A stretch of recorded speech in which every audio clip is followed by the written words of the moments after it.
বেঈমানরা শুধু বেঈমানি করতে জানে, নিজের স্বার্থর চিন্তা করে কিন্তু কাউকে চিনে না।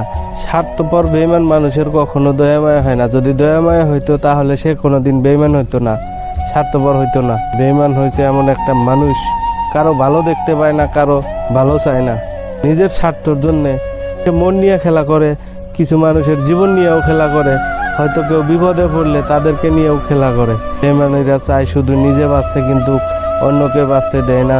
সে চায় মানুষে বিপদে পড়ে থাকুক, ঝামেলায় জড়ে থাকুক। স্বার্থপর বেঈমান মানুষের কখনো আত্মীয় স্বজন, ভাই বোন, বংশ বুনিয়াদ, পাড়া প্রতিবেশী কাকও দেখে না। তাদের মধ্যে কিঞ্চিত পরিমাণে দয়ামায়া নাই। দয়ামায়া থাকতো তাহলে কারো সঙ্গে কোনোদিন বেঈমানি করতো না। সবসময় সে 10টা কাজ যদি খারাপ করতো, না হলেও 2টা ভালো করতো।